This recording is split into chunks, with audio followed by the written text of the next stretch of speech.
Hey y'all, I'm out in my garage and I want to show you a few projects that need to be done. I want to get some painting done today. Yeah, I want to wet a brush, but I don't know where to start. I've got a lot of projects to paint. It is about 274 degrees out here in this garage. I do have my fan here, and I'll just show you first a few of the projects that I need to do first. Okay, I need to, number one, paint this. I want to redo this. I want to paint this. I want to paint this.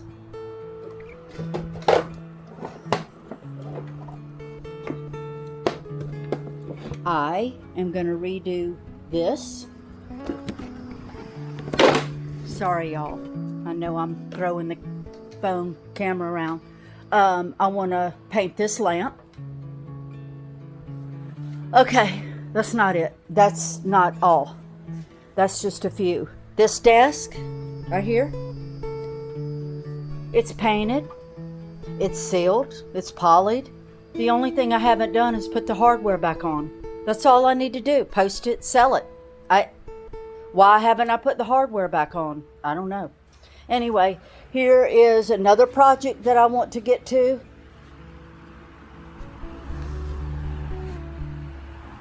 I'll explain more about that in another video. And then this red bowl.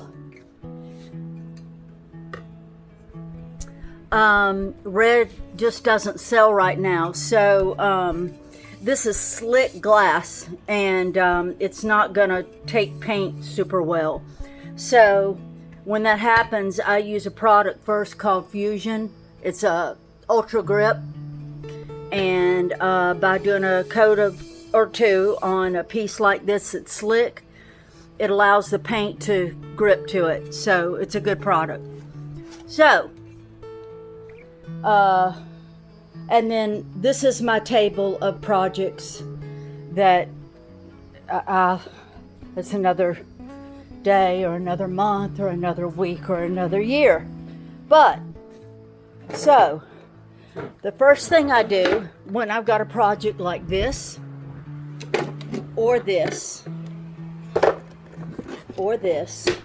is, oh y'all, my hair, the humidity it's real. I use a product called shellac, and it does a couple of things. It stops bleed through. So if you have a piece of furniture that you're painting and it's like a dark mahogany or cherry, you're almost always going to get bleed through because the tannins in the wood come through. So when I first started painting furniture, I would just start painting, and I was selling a lot of white, so that's what I painted things. And I would take a piece of furniture and I just start painting it white. And some pieces of furniture, the wood, when the white would go on there, I started seeing pink. My pieces were turning pink that had the dark color, like the reds.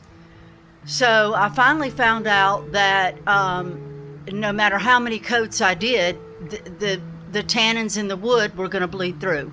So this product, shellac, stops that from happening. It also helps with sometimes in antique pieces of furniture you get musty smells. It also works as a blocker for that as well. So the thing about using shellac is you don't want to use a good brush, because 10 times out of 10, you're going to end up throwing that brush away because you literally can't wash shellac out of a brush, or at least I don't. So I get a cheap chip brush. But I'm not great with brushes anyway. Like this is real life, y'all. This is one of my brushes that I did this. I think this is polyacrylic. I don't know what this is. I think it's polyacrylic that I left this brush sit in. I forgot to wash it. So this is some of my handiwork. Yeah, so there's that. Now, the paint I'm going to be using today, I want to do a crackle finish on some of these, and I have an almost new bottle of crackle, the expensive stuff, and I can't find it in this garage. I've looked. I don't know what I did with it, but I do have this that I bought at a garage sale for $1. I have no idea if it'll work.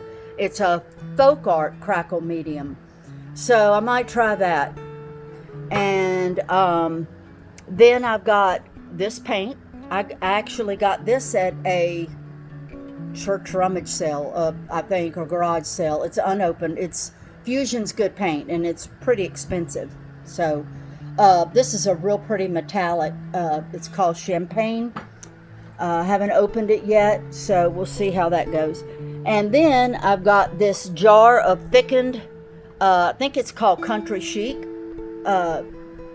It's a clay-based paint, so it's good for this kind of stuff. It's a gorgeous, gorgeous blue, but it's sat up and it's gotten kind of thick. But I believe I can add some water to it and revive it. But my go-to, if I'm painting furniture, if I'm painting something white, I have a go-to. So, Annie Sloan's awesome paint. It really is, but it costs a lot. So, what I use is from Lowe's, and I use Krylon Chalky Finish. It is tintable, and my go-to white is Dover White by Sherwin-Williams. So that's what I think I'm going to use today, since I'm going to not want to keep painting different colors. I don't have a lot of time anyway to, I don't have half a day. It's already evening. So I'm going to see what I can do. I'm going to get these pieces shellacked, and I'll show you how those end up. They're not going to look much different because shellac is almost clear. But I'm going to try to get a coat of paint on a couple of these, and I'll show you how it turns out in a little bit. All right, hang on. This is what shellac looks like when it's opened. It's like a golden brown dark liquid, but it is liquid gold for stuff that you don't want bleed through, stuff like that. So I'm going to paint a coat of shellac on these. Luckily it dries super fast, and then I'm going to try to get a coat of paint at least on a couple of these things. So stay tuned. Okay, so here is all of the pieces, obviously before paint, but after shellac. There's this piece that looks like somebody painted the inside with fingernail polish. I have no clue. These are all Facebook Marketplace finds. This one, this one, this one, and the drawers. So, wait for the paint. Okay, y'all, the rain has started, which it has actually kind of cooling it off, so I guess that's good. But anyway, I wanted to show you how these look. They've all been shellacked. I've applied a coat of the crackle finish medium on them and waiting for them to dry. I can't do anything until that dries completely. I don't want to put paint on top of that, but I just have one question on this piece.